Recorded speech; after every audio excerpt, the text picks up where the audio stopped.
In this video, we're going to talk about two rules of probability that are very important, and we're going to kind of formalize our formulas and then use them. So, if two events, A and B, are in a sample space, and we want to find the probability of A and B, we call that the multiplication rule. So, when you're finding an and probability, and there are two cases. If A and B are independent and we want to find the probability of A and B, you just simply multiply their individual probabilities together. That's actually a way of checking if two events are independent. In general, if they're not independent, then we actually have to use a conditional. In other words, we want to find the probability of A given that B has occurred and times that by the probability of B.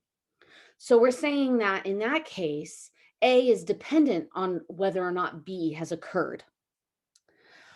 We did kind of use a version of this formula that's under the note, which is that the rule, the general form rule, can be written to solve for the conditional. In other words, we could say that the probability of A given B is the same thing as saying the probability of A and B divided by the probability of B. So they're just doing a little bit of algebra, solving for that probability of A given B by dividing both sides by probability of B.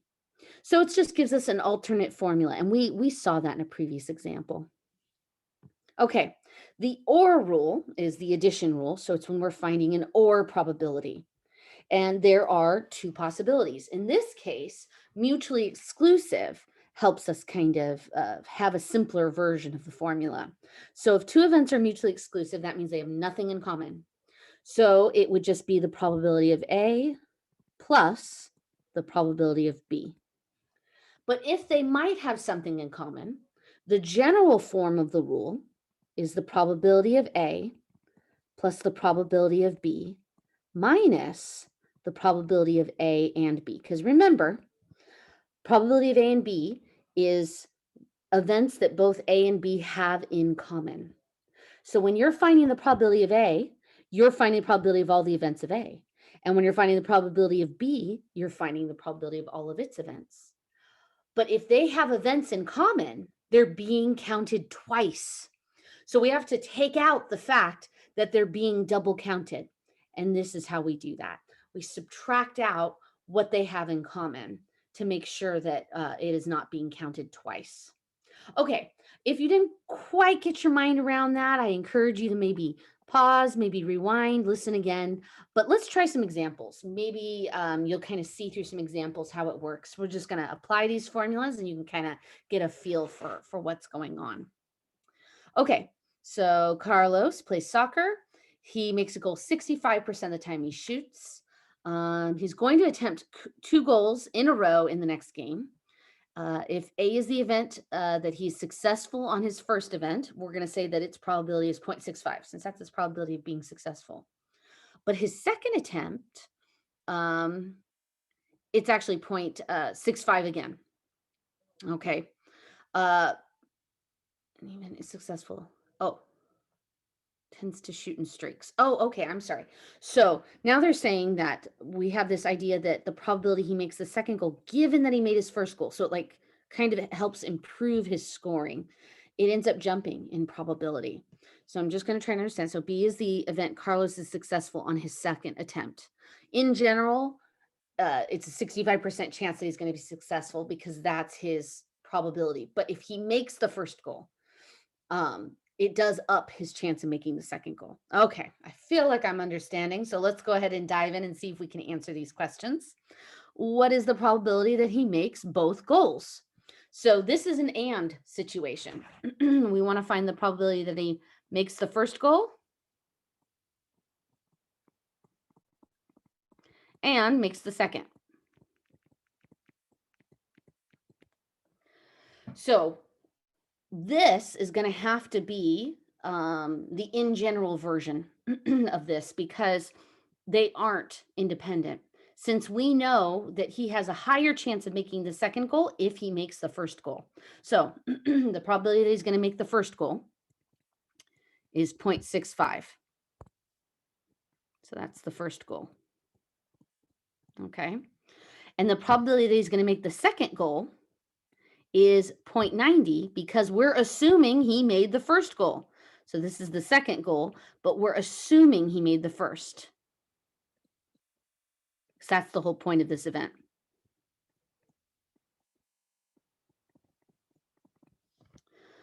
So when we multiply those two together, 0.65 times 0.90, that's going to give me 0.585.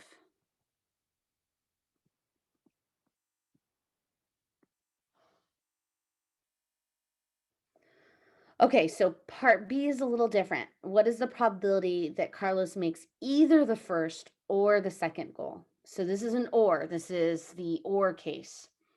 And therefore, we have to kind of ask ourselves when it's or, are they mutually exclusive? So makes the first or makes the second. All right. So if he makes the first, that's 0.65. Or the second. Now, we're not assuming then that he's made the first. Does that make sense? Because it could be he made the first goal or he missed it. Or he made the second goal or he missed that, right? So it's or for this. Maybe he made the first goal but didn't make the second goal. Maybe he made the second goal or didn't make the first goal. Maybe he made both goals. But the idea is that it's or. So because it's or, we have to go back and use the other probability for B, which is not knowing whether or not he made the first goal. So 0.65 is his probability for just making a goal in general. Now, according to the formula, I'm going to come back up here. We need to subtract out the probability of A and B. We actually just calculated the probability of A and B. That's this. So we're going to put that probability right here and subtract it out. Because notice if I added 0.65 and 0.65, that's going to be bigger than 1, and that's impossible. We can't have a probability bigger than 1. All right. That's because it's double counting the fact that he might make both goals. So this is 0.715. Then he makes either the first or the second. Maybe he doesn't make one. Maybe he doesn't make the other. Maybe he makes both. All right. So are they independent? Well, no. No, because there's a conditional. They said that the probability that they make the second, given that they made the first, was 0.90, and that's different than just making the second goal, which they said was 0.65. So it's automatically not independent. So if the given is different than just the probability of making the second goal, if those two are different, then yeah, it doesn't work. Are they mutually exclusive? No. Because we were able to find the and. And if they're mutually exclusive, that's supposed to equal 0, and it doesn't.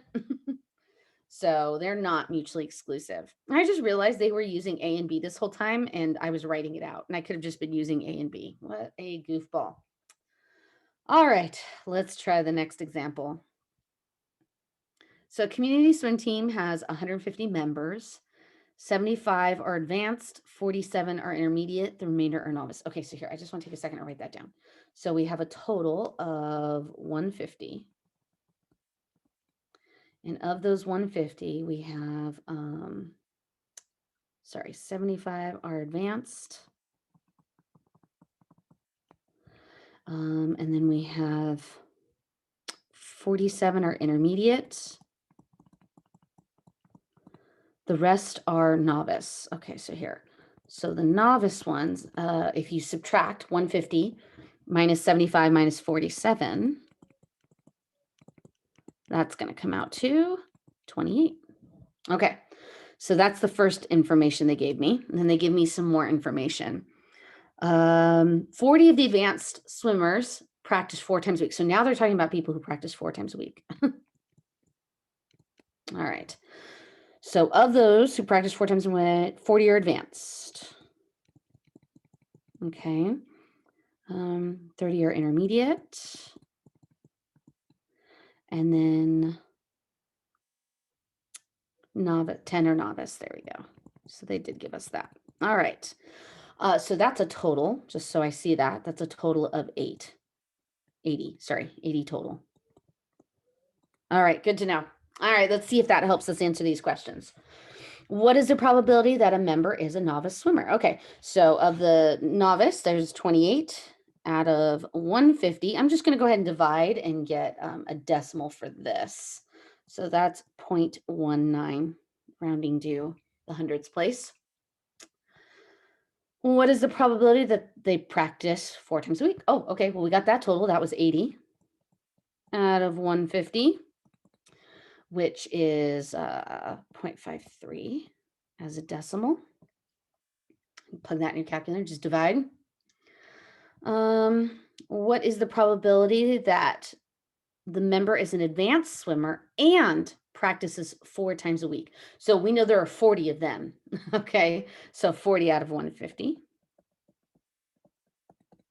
which is 0.27. What is the probability that a member is an advanced swimmer and an intermediate swimmer? Well, that's impossible. That can't happen. So the probability of advanced, wow, that's not how you spell advanced, there we go, and intermediate is 0. So are they mutually exclusive? Yep. Yes, they are. Because that's what it means to be mutually exclusive. They have no swimmers in common.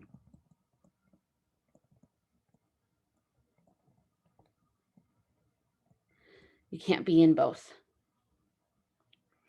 Okay, so are being a novice swimmer and practicing 4 times a week independent? So we have a couple ways of checking independent. We know novice and practicing 4 times a week. Okay, sorry. We know that the probability of being a novice swimmer, we can find that. And we can find the probability that they swim 4 times a week. We already found that one. Oh, actually, I think we found both of these, right? In the first one and the second one.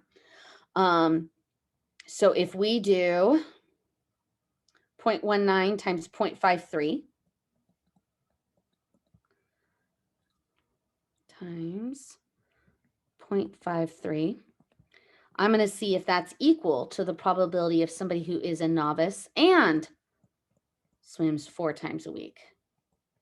Now that's one we didn't find. So novice 4 times a week, that's 10 out of 150. I'm going to just divide that really quick. And that's going to be, sorry, let me write that down. 10 out of 150. Okay, so that gives me 0.07. And then when I multiplied those two, I got 0.10. So they're not equal. So they're not independent. I'll just abbreviate it. All right. Studies have shown that about 1 woman in 7, approximately 14.3%, who live to be 90 will develop breast cancer. Suppose that of those women who develop breast cancer, a test is negative 2% of the time. Also suppose that in the general population, when the test for breast cancer is negative about 85% of the time. All right. So we're kind of given these events here about whether or not they have breast cancer. So B is they're going to develop breast cancer, N is that the test is negative. Okay. So what is the probability that a woman develops breast cancer? Well, based on what they told us, we're just going to kind of label things. Probability of developing breast cancer is 0.143. What is the probability that a woman tests negative? So that's just in general, in the general population. So that's the one we're going to take. That's 85% of the time that they just test negative. Okay, now this says, given the woman has breast cancer, what's the probability that she tests negative? And they did tell us that. So we want to know the test comes back negative, even though they do have breast cancer. And that does happen 2% of the time. Okay, so what is the probability that a woman has breast cancer and tests negative? So they're asking us for N and B. So the question we have to ask ourselves then is this independent? Is having breast cancer and testing negative independent? And the answer is no, they're not. Mainly because we have a conditional. The minute we have a conditional probability like this, where given, that means that it's not independent. So we're going to use the general formula, which is the probability of B times the probability of N given B. So that's going to come out to 0.143 times 0.02, and it should be very low. Let's see, 0.003. I'm just going to round it. Okay, what is the probability the woman has breast cancer or tests negative? So now we're doing an or, N or B. Okay, so that formula, we're going to use the general form. Probability of B plus the probability of N minus the probability of N and B. And the reason is the probability of N and B, we just found that in part C. So we're going to have to use that in the general form. These aren't mutually exclusive. Okay, probability of B is 0.143 plus 0.85 minus 0.003. And that comes out to 0.99. I'll just round it to there, just because of space. So are having breast cancer and testing negative independent events?